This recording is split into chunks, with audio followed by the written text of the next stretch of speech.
The world doesn't owe you fairness. That's the brutal opening line in the education most of us get too late, when the bleeding's already started. You can grind harder than everyone you know and still feel like you're running on a hamster wheel. You can budget, pivot, skip nights out, and the finish line seems to drift away. Meanwhile, someone else who looks like they're coasting keeps climbing. It isn't magic. It isn't luck. It's a model of the world they understand, and you don't. Hidden rules about how money moves, how influence consolidates, and how systems bias outcomes in particular directions.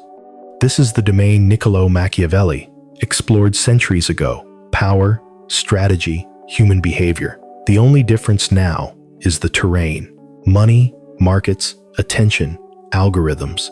Before we go deeper, do one tiny ritual with me. Breathe. Quietly say, "I choose to build wealth with clarity, not chaos." That phrase isn't fluff. It's a cognitive anchor. Neuroscience shows that brief, self-directed statements, repeated, shift neural pathways toward the behavior those statements predict. Language is a lever. Say the right thing, prime your brain for different actions. Clarity is what separates those who drift from those who design. Let's sharpen the lens. Money is not moral. It's mechanical. It doesn't reward effort. It rewards direction. That's a psychological reframe that changes everything. The same cognitive bias that praises effort, the just world fallacy, makes us believe hard work alone will deliver fairness. But the brain also craves efficiency. Where can effort be multiplied? The farmer plants a seed and waits months. A trader flips a position in seconds and captures a season's equivalent. The difference isn't virtue, it's leverage. From childhood, we're taught a comforting narrative: work hard and life will reward you. That's a powerful motivational heuristic, but it's incomplete. What actually pays is smart work, work that uses systems, people, time, and capital as allies. Machiavelli mapped the human terrain. Those who anticipate incentives and structure outcomes win. Today, that translates into building engines, mechanical, repeatable structures that produce outcomes, whether you're present or not. Engine 1, cash flow architecture. Picture your money like water. If it sits in a bucket, it evaporates. If you build channels, it feeds streams, rivers, and reservoirs. Cash flow architecture is deliberate design for how income moves. Not one job, but several streams: rent, dividends, royalties, small online businesses, micro products, each one a tributary. Behavioral economics tells us humans underestimate low probability, steady gains, and overweight immediate gratification. So the trick is to routinize tiny flows that compound. People who remain poor treat money like a thing to hoard. The wealthy treat it like a carrier of leverage. Money that moves multiplies. Money that sits decays. Start with the smallest seed you can plant: an online product, a teachable skill, a hobby that can be monetized. Each is an experiment with positive expected value if structured right. Don't fetishize greed. Aim for resilience. When one stream dries, another keeps life stable. Engine 2, leverage systems. Trading hours for dollars is a recipe for burnout. The rich, by which I mean people with systems, not just bank accounts, don't merely work, they multiply.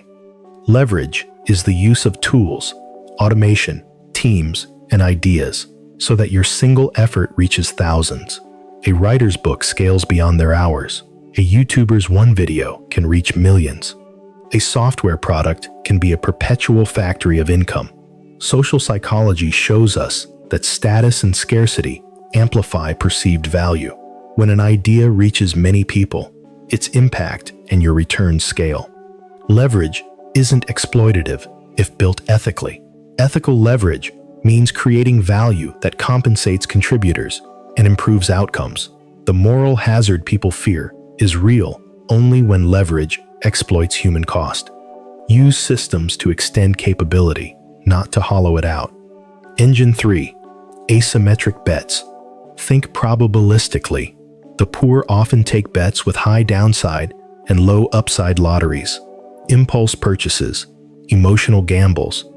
The wealthy stack bets, where downside is limited, but upside is massive. This is the asymmetry principle.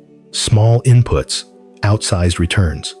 Learning a high-value skill that costs months but yields decades is an asymmetric bet. Investing a small sum in a startup before product market fit can be an asymmetric bet. Machiavelli argued, fortune favors those prepared. Modern decision theory says prepare to skew outcomes in your favor. Design risk. The brain's loss aversion wants to avoid pain, but avoidant behavior often guarantees mediocrity. Don't fear uncertainty, fear inertia. Every failed asymmetric bet is tuition feedback that sharpens future selections. That's how compounding in decision-making works. Engine 4. Positioning power. Have you noticed two people selling the same service and one charges 10 times as much? Perception is a currency. Positioning is about occupying the mental real estate where your value registers as scarce and essential. Social cognition research shows we infer expertise from signals, visibility, social proof, storytelling. A chef who cooks well is a craftsman. A chef who brands, publishes a cookbook, and appears on shows owns a niche. Your perceived value scales your real value. Positioning is not self-aggrandizement. It's strategic placement. Build a portfolio, show results, narrate the transformation you produce. Visibility creates options, clients, partnerships, opportunities that multiply what you can do. When people think X in a niche, your name should come to mind. That is currency. These engines, cash flow architecture, leverage systems, asymmetric bets. Positioning power aren't moral commandments. They're structural truths about how incentives and human cognition interact. They expose why fairness is a fantasy. Systems and psychology are the real terrain. Adopt them, and the world stops being a chaotic force you react to. It becomes a landscape you can navigate, sculpt, influence. Now breathe again. Keep that quiet anchor at the front of your mind. Clarity, not chaos. We'll use it as a cognitive filter to decide where to spend attention, time, and capital. The mind is the primary instrument here. Neuroscience shows that attention is the bottleneck of all higher cognition. What you notice, you change. So the project begins by training your attention to find channels, not buckets. Engine 5. Timing advantage. Timing isn't magic. It's pattern recognition, a synthesis of patience and perception. Two people can make the same move. One succeeds, the other collapses. Why? Because timing acts like compound interest on awareness. Most people chase opportunities after they're already visible. The sharp-minded learn to sense them before they emerge. This is where behavioral psychology meets game theory. The crowd reacts to information once it becomes social proof. The strategist anticipates it based on cycles, signals, and sentiment. Getting into real estate before the boom, coding before the AI wave, or building content in a new niche before it trends. These aren't guesses. They're observations born from curiosity and restraint. The wise don't wait because they're lazy. They wait because they understand feedback loops. Machiavelli compared fortune to a river. It floods those who build no barriers. Timing is building your barriers early. You prepare the soil before the storm, not during it. Engine 6. Network capital. No empire stands alone.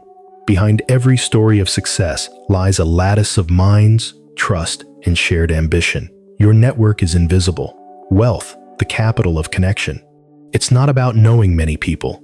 It's about being known as someone dependable, competent, and generous. Social psychology proves that reciprocity and trust are currencies more potent than cash in creating long-term leverage. A single introduction can shift your trajectory more than years of solo effort. But here's the paradox.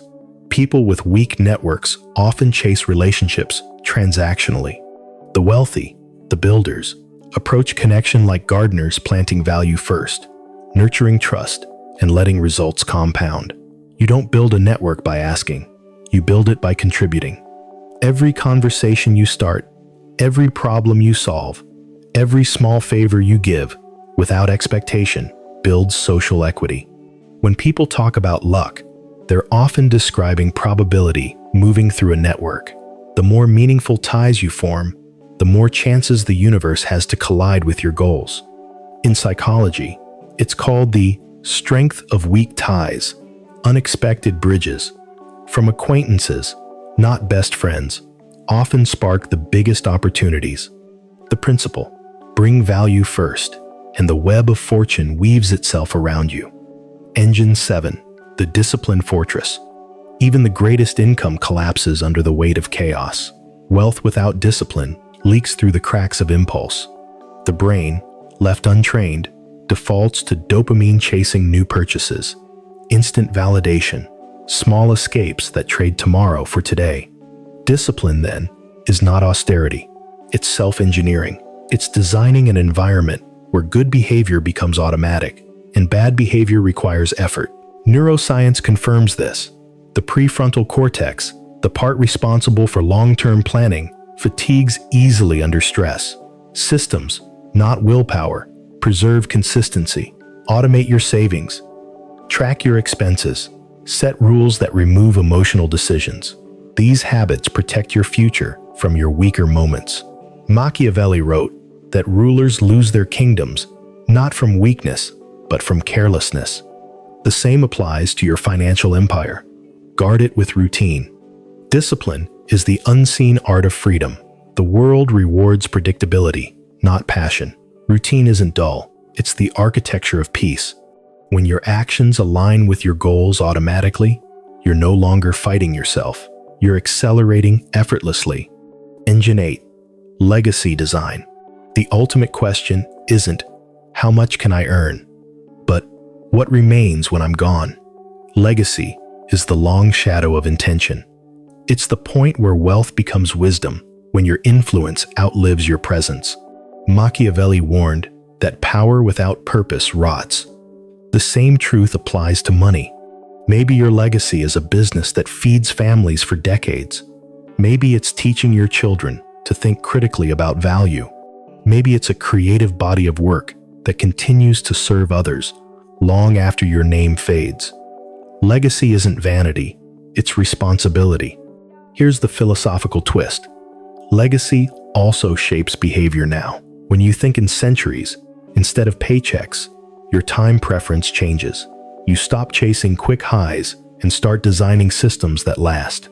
Your patience increases, your ego quiets. That's the psychological reward of legacy thinking. It extends your cognitive horizon, making every action more deliberate. At this point, you've seen all 8 engines: cash flow, leverage, asymmetric bets, positioning, timing, networks, discipline, and legacy. But knowledge itself doesn't transform. Many people consume endless information and remain stuck because they confuse awareness with application. Knowing isn't doing. Understanding these engines is like holding a map. You still have to walk the terrain. So, let's pivot from outer strategy to inner architecture, the mind. Because wealth doesn't begin in the wallet, it begins in the psyche. A dull mind treats money emotionally. A sharp one treats it mechanically. To sharpen the mind, you must first master attention where it goes. Energy flows. Step 1. Awareness training. Ask yourself, where is my money going? Most people don't know. They live in what cognitive scientists call decision blindness, unaware of how small daily choices accumulate into fate. Take 1 week and document every cent, not to punish yourself, but to study your behavior like a strategist studies terrain. You'll discover invisible leaks, forgotten subscriptions, emotional purchases, habits of self-sabotage. This isn't frugality, it's clarity. You can't master what you refuse to measure. Awareness shifts the brain from impulsive to analytical mode. Once you see your patterns, control becomes natural.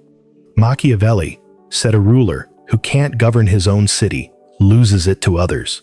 Your wallet is your city. Rule it. Then ask the next question. What spending multiplies me?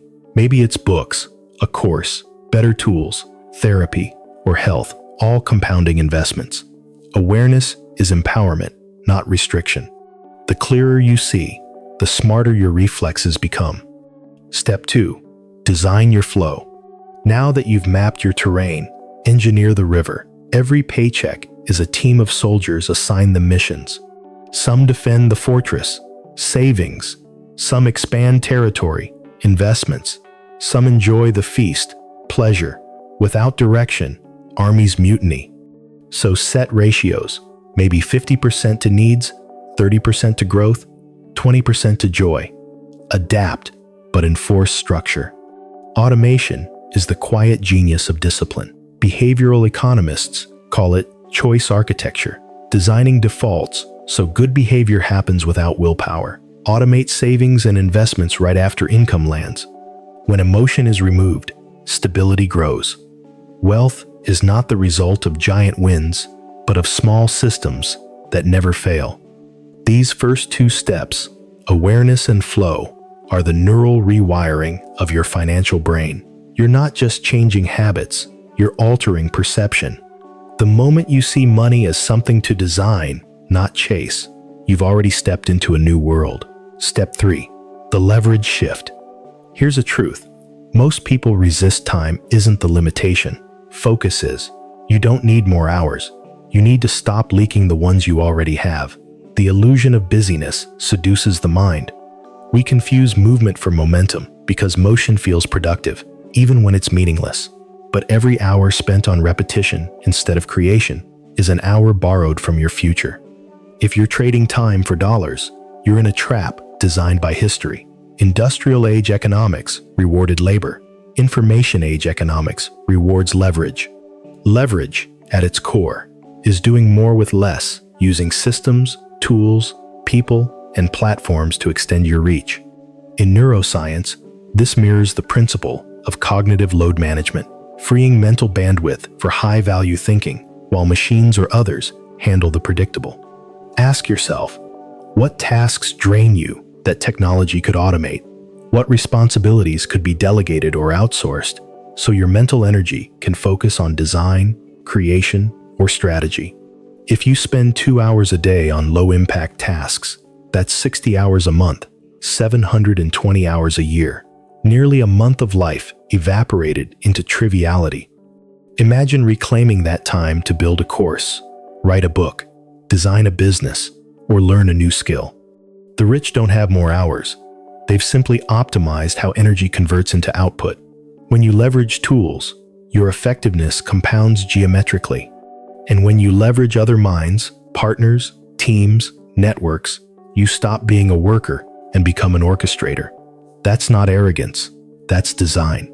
But remember, leverage without ethics collapses. If you build on exploitation, the system becomes brittle. Machiavelli warned that rulers who extract too much loyalty through fear will be destroyed by it.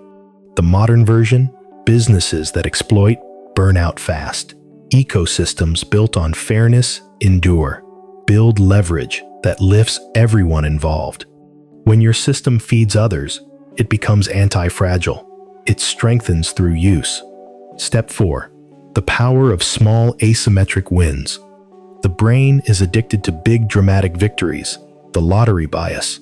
We chase one massive breakthrough and ignore the compounding force of small asymmetric gains. Every big outcome you admire is a mosaic of micro wins stacked patiently. Small asymmetric bets are the backbone of exponential growth. Imagine investing $100 in something you understand, not guess. Learning one high-value skill that costs 30 hours now but saves 300 hours later. Building one digital product that earns $100 a month passively. Each of these is asymmetry, limited downside, infinite upside. Failures in this zone don't destroy you, they educate you. Philosophically, this is where Stoicism meets strategy. The Stoics taught detachment from outcomes, focus on process, not prize.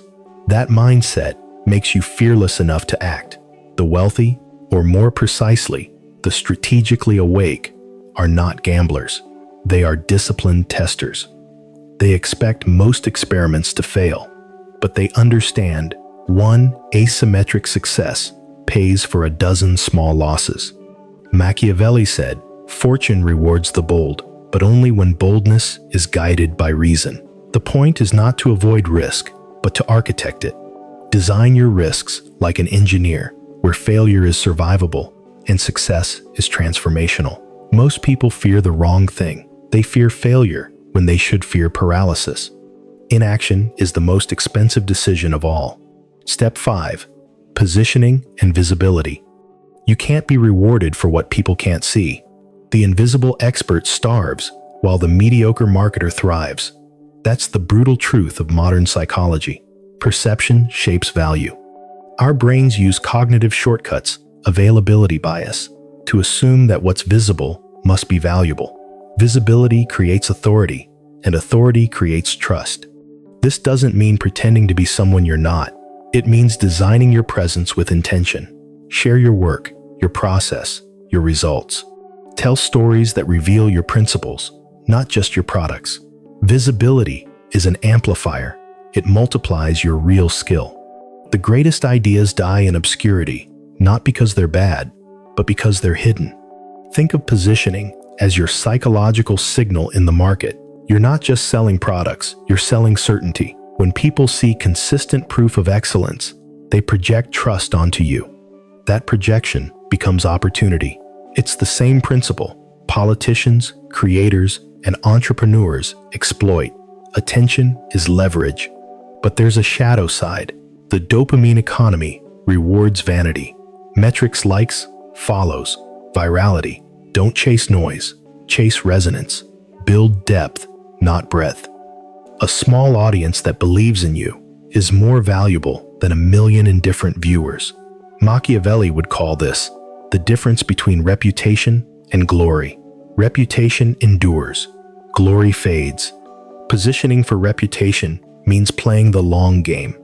Step 6. The timing instinct. We touched on timing earlier, but now we go deeper. Timing is not just external, it's internal synchronization. Most people act out of sync with both market cycles and personal readiness.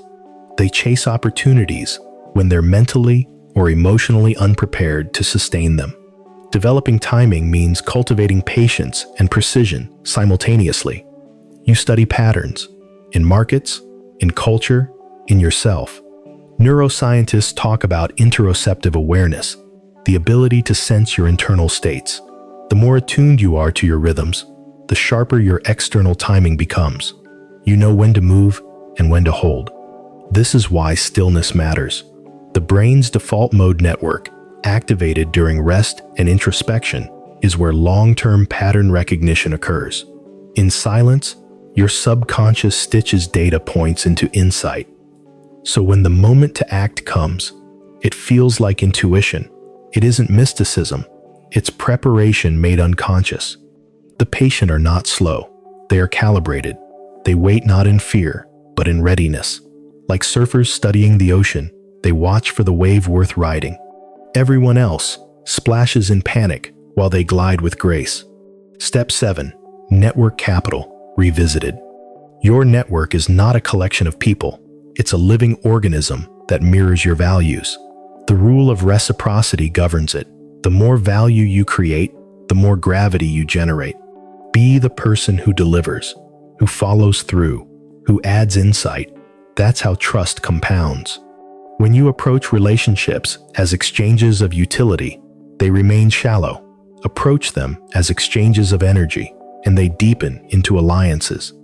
In a world obsessed with personal branding, authenticity becomes a market advantage. People can sense manipulation. Be curious. Listen. Ask questions that show depth. The simple act of listening builds more social capital than 1,000 self-promotions. Network capital scales, like compound interest, slow at first, exponential later. One day, a single message or introduction can shift your entire path. That's not luck. That's long-term strategy meeting patience. Step 8. The discipline loop. Discipline is not a one-time effort. It's a loop, a feedback system of intention, action, reflection, and correction. You will get tired. You will break rules. You will fail. But each return to structure strengthens the system. The goal is not perfection, but persistence. Create your own code. Never spend more than you earn. Never invest in what you don't understand. Finish what you start. Review before reacting. Small rules, iron consequences. They seem dull, but these are the steel beams of your empire. Machiavelli warned that rulers collapse when emotion overrides logic. The same truth applies to you. Each act of discipline fortifies the mind. Each repetition deepens identity. Eventually, habits replace motivation. That's when freedom begins, when doing the right thing becomes effortless. All these layers leverage asymmetric wins, positioning, timing, networks, discipline interlock into one principle: design. Wealth isn't an accident of birth or luck. It's the predictable outcome of structured awareness applied over time. You've seen the mechanics, but now we need to explore the transformation behind them, the evolution of thought that separates those who chase from those who create. Step 9. Mental models of the wealthy mind. To think like the architect instead of the laborer, you must start replacing emotional reactions with structured models, mental blueprints that filter chaos into clarity. These are not affirmations or hacks. They are ways of seeing. Every decision you make, every opportunity you assess, runs through a model, consciously or not. The difference between mediocrity and mastery is which model you're using. Let's explore the core ones. 1. The opportunity cost model. Every yes is 1,000 silent no's. When you choose to spend an hour on something low impact, you're not just wasting time, you're burning the highest value alternative you could have pursued. This model trains your brain to measure relative value, not absolute comfort. The rich instinctively think in opportunity cost. They don't ask, "Can I afford this?" but "What else could this resource create?" 2. The inversion model. Instead of asking, "How do I succeed?" ask, "What would guarantee failure?" Then avoid those things. This flips your attention from fantasy to prevention. Inversion builds anti-fragility systems that resist collapse. Investors, athletes, even ancient generals used it. Machiavelli's The Prince is essentially an inversion manual, how not to lose power. Apply the same logic to your finances, habits, and relationships. 3. The asymmetry model. We touched on this earlier, but it deserves its own seat. Always structure decisions where the downside is survivable and the upside transformative. Never take symmetric bets where you can lose as much as you gain. The poor play zero-sum games. The rich play positive-sum ones. The question isn't, will this work? But if it works, how big can it get? And if it fails, can I recover? 4. The compound interest model. Most people understand compounding intellectually, but not psychologically. They give up because growth looks invisible for a long time. The curve is flat until it isn't. Compounding applies not only to money, but to skills, reputation, and trust. Every small action is an exponent in disguise. You don't rise because of one big move. You rise because you stayed consistent through boredom. 5. The leverage layer model. Imagine your life as layers: personal skill, tool leverage, capital leverage, and influence leverage. The higher you climb, the greater your reach per unit of effort. Early in life, focus on skill. Then build systems and capital. Finally, amplify through influence, teaching, writing, sharing, leading. Each layer multiplies the previous one. 6. The feedback loop model. The mind that doesn't measure cannot improve. Every system you build needs metrics, something to tell you if you're on course. Wealthy individuals think like engineers. They set key indicators and adjust fast. The poor wait until collapse to course correct. A simple, weekly review: income, output, emotion, focus keeps your system adaptive. The power of mental models is not in memorizing them, but in internalizing them. You use them until they replace impulse with structure. That's when clarity becomes instinct. Step 10. Identity engineering. The most underrated wealth strategy is psychological identity design. You will never out-earn your self-concept. If, deep down, you believe wealth is corrupt, that abundance feels undeserved, or that discipline is unnatural, your mind will subconsciously sabotage every opportunity. Identity engineering begins with belief auditing. Write this down. What do I believe about money, work, success, and people who have them? Then ask, where did that belief come from? Parents, media, culture, trauma? You'll realize most of your values were inherited, not chosen. Once exposed, you can replace them. Craft a new internal narrative. I am someone who builds value ethically. Wealth is a reflection of service, not exploitation. Abundance allows generosity, not greed. Repeat it, embody it, live by it. Over time, the mind accepts the new story, as truth and behavior follows identity like a shadow. Neuroscience calls this self-signaling. Every disciplined act is a vote for your future self. Miss a workout, and you vote for weakness. Build a product, and you vote for mastery. The brain keeps tally. Eventually, the dominant pattern defines who you are. So act like the person you wish to become, not the one you feel like today. Step 11. Attention economy mastery. In this era, attention is currency. Every platform, brand, and algorithm competes for your cognitive bandwidth. If you don't control your attention, someone else will monetize it. Attention management is modern warfare. The average person's focus is fractured notifications, endless scrolls, algorithmic manipulation. The rich and the powerful guard their attention like a fortress. They know 1 hour of deep, undistracted thought can outperform 10 hours of scattered activity. Delete distractions. Curate your inputs. Follow fewer people, but study them deeply. Treat information like diet, consume deliberately. You are what you repeatedly attend to. Machiavelli would say, he who controls the flow of information controls perception, and perception shapes power. Today, that's you against your screen. Win that war, and your productivity explodes. Step 12. Design your personal empire. By now, the engines, models, and disciplines are tools. But tools mean nothing without architecture. Let's outline the structure of your personal empire. Modular, scalable, and resilient. 1. Foundation, mindset, and habits. Daily review, financial tracking, physical health, reading, reflection. The emperor's mind is sharp because the body and routine are stable. 2. Production, value creation. What do you produce that multiplies others' lives?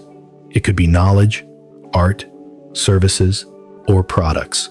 Make creation your daily rhythm. 3. Distribution, visibility, and leverage. Where does your work live? Build on platforms that scale. Automate marketing, delegate logistics, amplify through storytelling. 4. Defense, discipline and systems. Protect your time, money, and energy. Automate savings, set filters, cut noise. 5. Expansion networks and asymmetry. Seek collaborations, asymmetric investments, and opportunities to scale your reach. 6. Legacy, purpose, and succession. Define what enough means. Design how your wealth will outlive you through teaching, philanthropy, or building others. This is not fantasy. It's a blueprint, one that reshapes how you interact with time, money, and meaning. Step 13. The philosophy of wealth. How not to lose your soul while winning the game. Here's the paradox. Power and money expose you. They don't transform you. They amplify the traits that were already there. Greed becomes tyranny. Empathy becomes stewardship. What you build will either free you or consume you, depending on whether you remember who you were before you had leverage. That's why philosophy isn't decoration, it's armor. Machiavelli understood the nature of power, but even he warned that fortune turns on those who mistake control for wisdom. You must learn to hold both truths, that systems obey structure and that humans obey emotion. Let's break the philosophy into 5 internal laws, principles that preserve clarity while expanding influence. 1. The law of internal equilibrium. Wealth creates imbalance if the inner world can't handle the pressure. The nervous system of someone untrained for abundance collapses under volatility, anxiety, guilt, overconsumption, So cultivate equanimity, calm awareness, regardless of gain or loss. Stoics called it apatheia, mastery over reaction. The market rises, the market falls. Praise arrives, criticism too, the center stays still. Practical method: build rituals of grounding. Journal daily wins and lessons to depersonalize outcomes. Keep a gratitude log, not as sentiment, but as calibration. Practice stillness. 5 minutes of silence before work. No phone, no input. When the inside stays balanced, the outside can grow infinitely without distorting you. 2. The law of value flow. Money stagnates when hoarded and multiplies when circulated. Think of wealth like oxygen. It sustains only when it moves. Give, invest, share, teach. The paradox: generosity is not loss, it's reinforcement. The people who hoard shrink. The ones who give strategically expand influence and trust. This isn't charity alone, it's system design. Help those who create mutual strength. Mentor, pay fairly, distribute opportunities. Your empire becomes self-healing. Machiavelli said, alliances built on fear decay. Those built on mutual interest endure. Modern version: pay people so well they want you to win. That's enlightened selfishness, the ethics of sustainable power. 3. The law of perspective. The higher you climb, the smaller the ground looks. Ego blinds the powerful. Detachment preserves them. Remember the beginning. Remember the fragility of fortune. The minute you think you're untouchable, you've already started descending. Practical discipline. Revisit old journals or photos from when you were unknown. Keep a small daily task that reminds you of humility: washing your own dishes, answering a stranger's message, teaching a beginner. Surround yourself with people who tell you the truth, not what you want to hear. Perspective guards against delusion. You can't command respect externally if you lose self-respect internally. 4. The law of time sovereignty. Money can be regenerated, time cannot.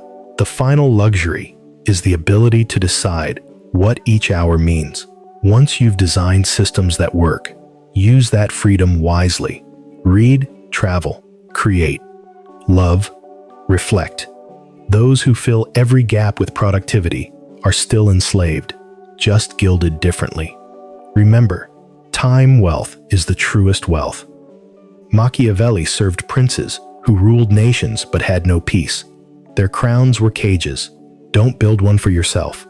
Practical method: design white space into your calendar blocks where nothing is scheduled. Protect them like revenue. That's where creativity, insight, and joy emerge. 5. The law of legacy alignment. At some point, acquisition must evolve into contribution. Otherwise, the system eats itself. Legacy isn't about monuments. It's about transmission, what wisdom you leave encoded in others. Ask, if I vanish tomorrow, what system would keep helping people because I built it? That's legacy design. Maybe it's a scholarship, a mentorship circle, an open source project, or simply a body of work that teaches thinking. When you align your empire with something greater than accumulation, the anxiety of more disappears. You enter what philosophers call eudaimonia, the state of flourishing through purpose. Machiavelli taught how to acquire power. Modern consciousness must teach how to wield it ethically. The balance lies here: clarity without cruelty, ambition without arrogance, discipline without detachment. Understand systems as they are ruthless, mechanical, but play them as you wish they were: fair, expansive, constructive. Because the rarest power isn't domination, it's self-mastery in a world designed to distract you from it.